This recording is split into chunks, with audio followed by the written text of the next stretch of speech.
to the republic for which it stands, one nation, under God, indivisible, with liberty and justice for all. Guns, self-defense, concealed carry. This is the Patriot Defense Podcast. From the war room in Idaho's high desert, here's your host, Todd Echols.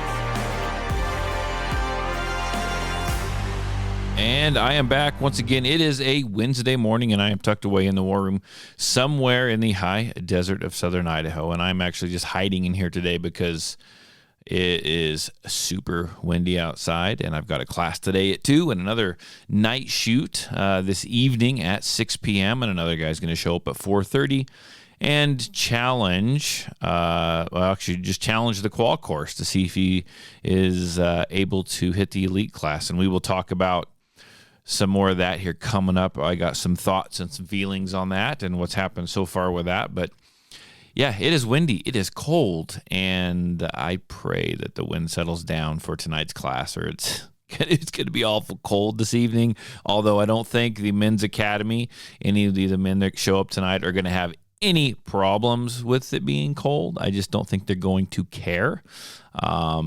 So I can always count on that class as far as they don't give a crap. They just want to shoot, and that's kind of nice. I like that.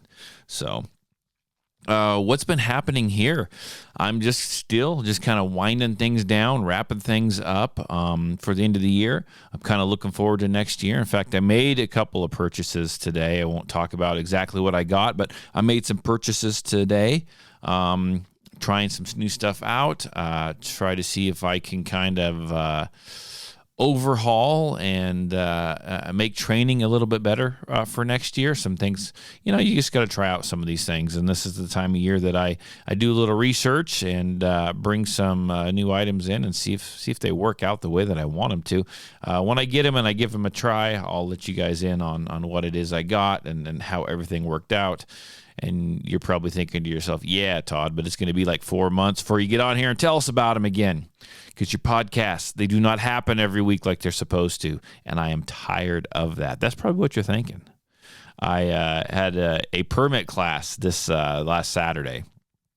And I had a couple guys in there that listen to the podcast on a regular basis. In fact, they've listened to, I think, all of the podcasts. And I do appreciate that. They're listening. I'll just shout out to them. Thanks for doing that. But as they left, it was like, no, get in there and do another podcast. Get in there and do another podcast. So I am back, and here I am. It was a good permit class. Everything went smoothly. Everything went flawless. And we had a bunch of good shooters in there. Some takeaways. I always like to give takeaways. And as I talk about these, sometimes this is something that I'm going to keep talking about over and over and over again, because it's something that I keep seeing over and over and over again. And let's talk about little guns. And this is kind of one of my pet peeves, right? As an instructor especially. If you bought a little gun, and if you are shooting it and you find out that you don't shoot it well, or that it is uncomfortable to shoot, or whatever, you need to, you need to go ahead and you need to just kind of swallow your pride and say, I made a mistake. I need to buy a bigger gun. I made a mistake. I need to buy a bigger gun. Like that sentence should come out of your mouth. I'm so tired of watching people, they buy these guns, and as they start to shoot them, they buy them because they're little, and they're easier to, they think they're easier to conceal. And then as they start to shoot them, especially like in a permit class, you see the look on their face. And they're like, this thing's miserable. This thing sucks. Why isn't this thing working? And you try to help them, and they refuse. I'm like, here, let me give you something a little bigger to shoot. No, I bought this. I'm going to use it. Okay. I'm going to tell you right now, don't fight it forever. Don't fight it forever. Go out there, get something that's going to fit you better, something that you're going to like shooting better, and let's just move on. Your training is not going to prosper. You are not going to get better out of it if the gun doesn't work, if it's too small, if it's absolutely 100% miserable to shoot. I could shoot a lot of different guns. In fact, I have. I've got a little gun that I do carry from time to time when I'm doing certain things, but it is bought for a reason. It is a purpose. It is a purpose gun. I got it for a purpose, and I use it for one purpose, right? I do not like shooting it, so it is not my everyday carry. I carry one that is comfortable, one that I can shoot well, one that I can conceal, and I want to get rid of the myth out there that you can't carry, this gun's too big. I can't carry this. That is a bunch of bull crap.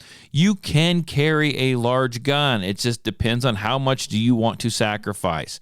And let's talk about not only carrying a larger gun, let's talk about appendix carrying a larger gun. If you want to appendix carry, don't let your size, shape, weight, whatever, or the size of the gun sway you from doing that appendix carry. What do you need to do? You just need to find a holster, a good holster, and learn how to do it.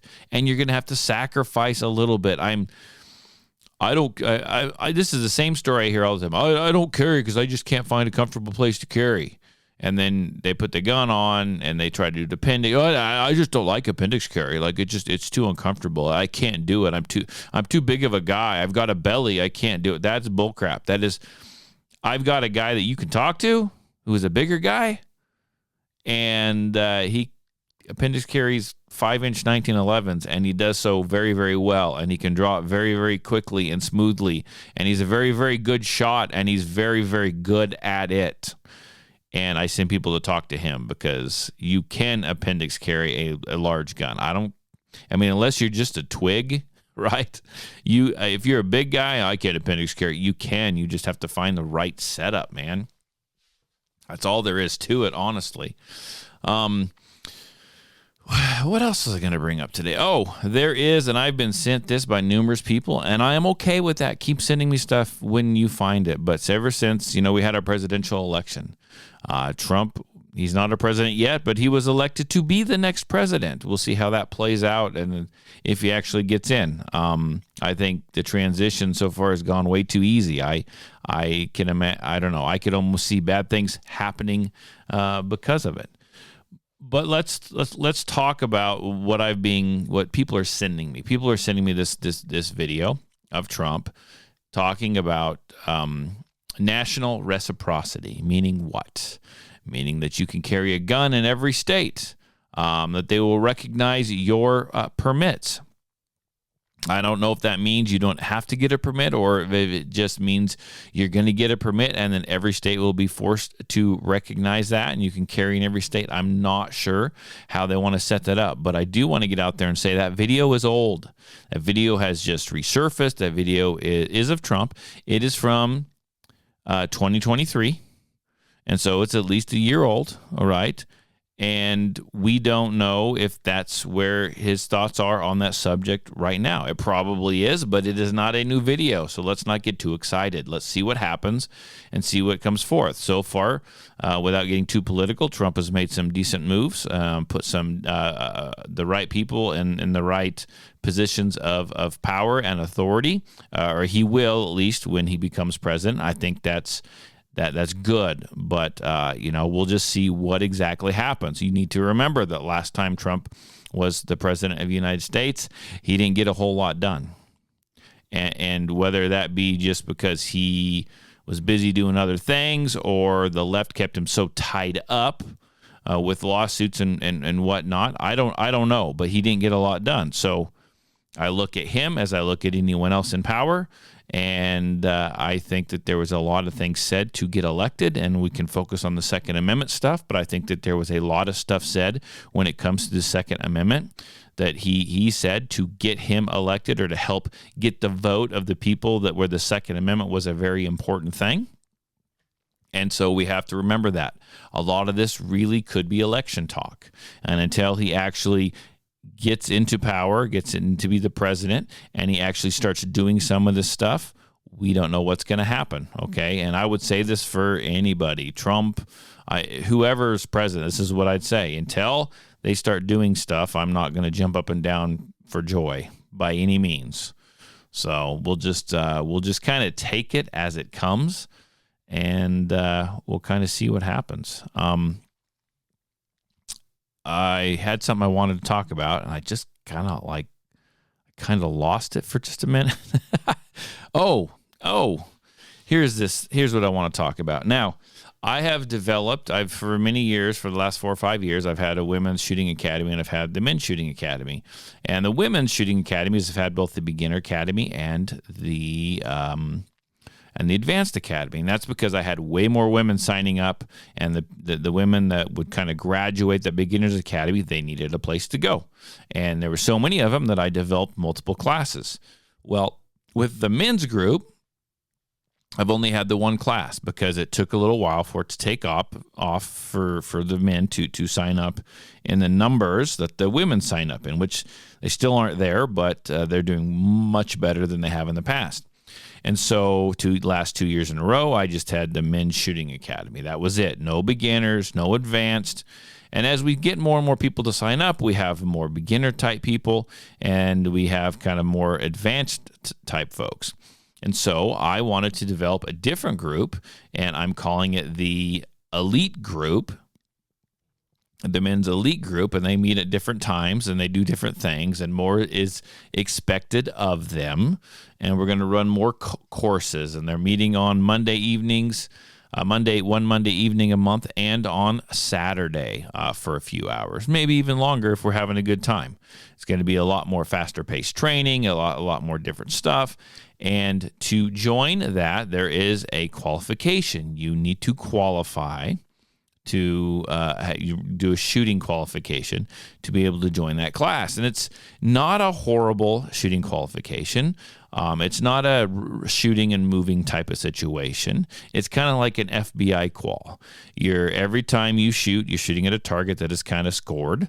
They are little timed drills that you're doing. And it is you're always drawing from concealment every single time. And there is some hand exchanges with the gun that is involved. There is some left-handed stuff that is involved. And there is some mag changes that are involved. And we do it at different distances all the way back to like 25 yards. Like I said, these are all timed. I won't say it's super easy. I mean, it is challenging. And so far, only one person, actually, Magnum has done it. But besides Magnum, there's only one other person that has tried to challenge the qualification to see if he could move on to the next class. And what I'm doing is I'm giving each person that wants to try and qualify, I'm giving them two shots at it. They can try twice. So with the hopes that you try the first time, and if you don't pass it, if you pass it, great. If you don't pass it, my hopes are they'll see how dedicated you are. You're either going to turn around and try to do it again right then and there, or you're going to say, hey, look, I got some stuff I need to work on. I've tried to do it. I didn't pass. Here's my times. Here's where I was slow. Here's where I dropped a shot. Here's what I need to work on. And in the hopes that you would take that home with you, you'd study it, and you would prep yourself, get prepared, and come back and try it a second time. And if you don't pass the qualification on the second round, the second time, then you don't get to join the elite class. And so that was my plan. I want to start off with I don't like taking tests myself, and this is kind of a test. Qualification is a test, and I have a pretty big test and anxiety myself, and I always have. I don't perform well on tests.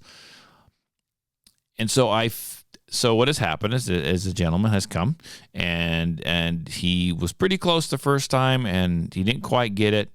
And so he went home and he practiced, and he practiced his mag changes and all that stuff, right? And he got smooth, and he got faster, and he got quicker at it. And then he came back, and he tried to do it the qual the second time. He said he was ready.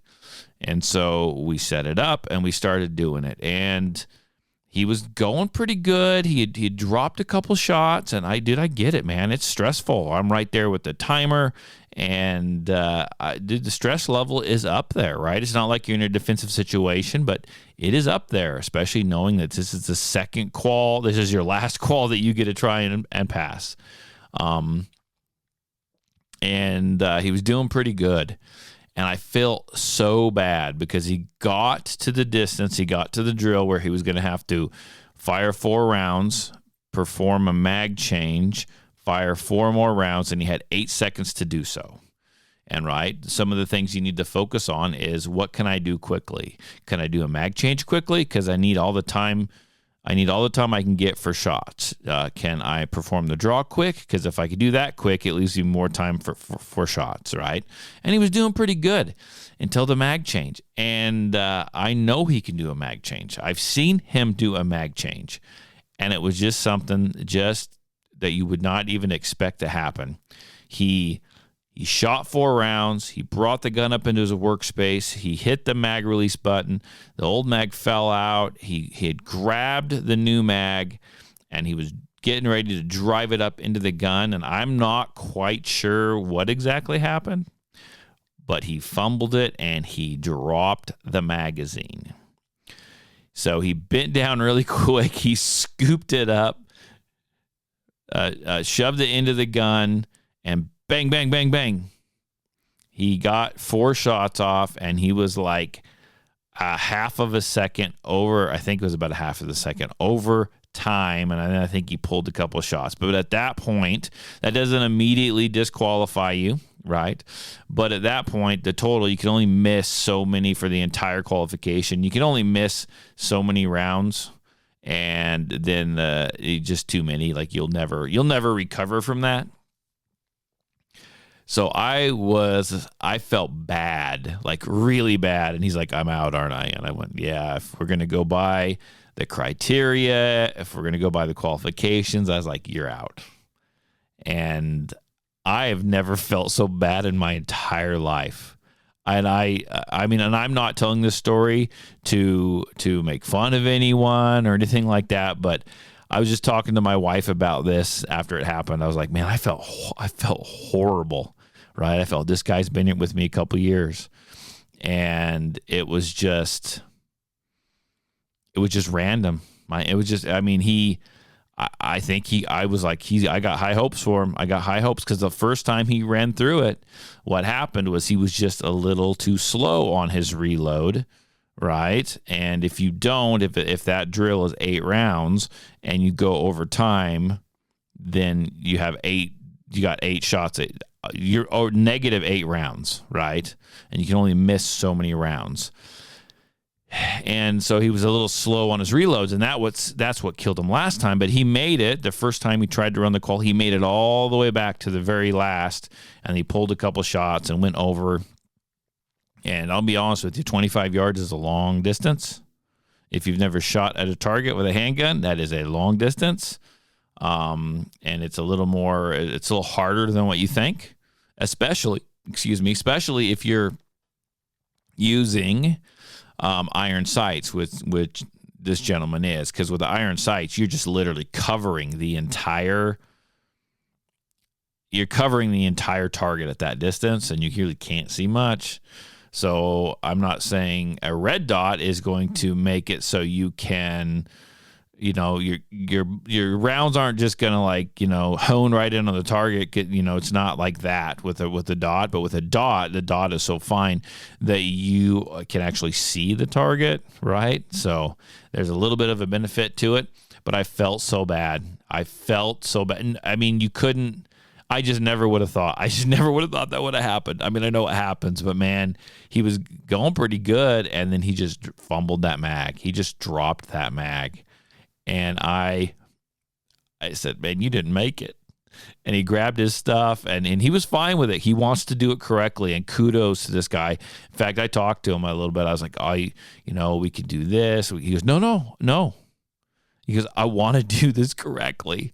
So I'm not sure how we're going to proceed from here, but as of right now, he did not pass the qualification, and I feel absolutely horrible because I'm that guy that when I do tests, I don't do well.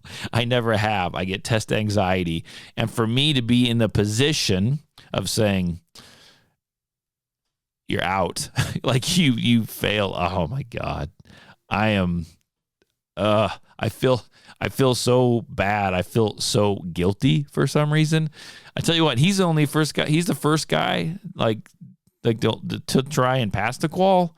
And I got another guy coming this afternoon, and yeah, anyhow, I feel so bad. I feel so guilty. I do. And I know it's not right, because I'm trying to, I want this group to take off. I want this elite group. I want some guys to be able to get in there, and I want it to grow. And I've got some cool things in store. And so I want good guys in there. I want good people who are up to the task. And frankly, I believe he was up to the task. He just fumbled the reload, and that's something that any of us would do, like anyone would do. I don't care how you could fumble a reload. Like, it happens. You could draw your firearm and it could get tangled up in your shirt. It's just one of those freak things. But let's talk about this. So why do we train? Why do we do this kind of stuff? There's a learning lesson there, right? We train and stuff. So if something like that happens, it happens while we're training. We don't want that to happen. We don't want something like that to happen during a defensive situation. But we practice and we train and we try to mitigate that. I'm sure me having a timer there and knowing kind of what was on the line a little bit didn't help the matter at all. Because I've done a lot of this stuff where I've had these same guys run different courses, having to do mag changes. And I tell you what, they're doing mag changes on some of these courses where they are on the move and they don't fumble. I don't know if I've ever seen anyone drop a magazine, right, in these classes.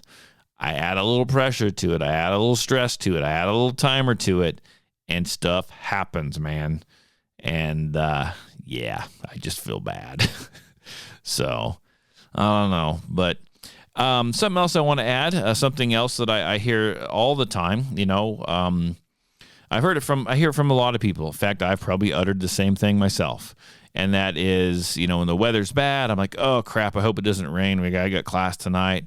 Oh crap, the wind, it's cold out. I hope everything kind of warms up for class. And I hear people say, if it, that's a classic saying, if it ain't raining, you ain't training. Like, you got to train in all weather. And I understand that you do have to train in all weather, but you also have to what?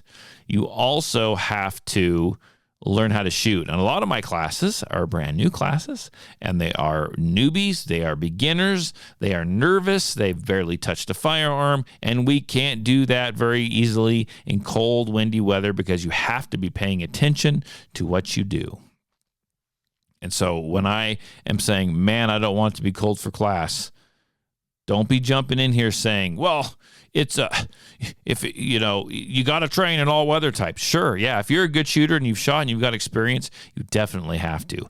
And these night shoots that I'm having is kind of interesting because I don't allow gloves. We do have headlamps and we shoot at glow sticks. We have a good time. But you're finding out what your gun does in the dark, the muzzle flash, how stiff are your hands, does your gun react in the cold weather. Slides get a little stiffer. Magazines are harder to load. There's a bunch of manipulation processes that have to take place. And this is why we shoot at night, to get that experience. But, well, I'm going to cut this thing short because I actually have to go out really quick and get ready for a class. I do appreciate you joining me here. I do appreciate you supporting me and listening to the podcast. And if you've come and you've taken a class from me, that's fantastic as well. You'll never know how much I appreciate that support. So I tell you what, share this on your social media. Share it with your family and your friends. Call me, text me, area code 620-794-6223. It's area code 620-794-6223. Let me know if you got any questions, comments, any self-defense stories. Until then, everyone stay inside where it's warm, and I'll talk to you next week.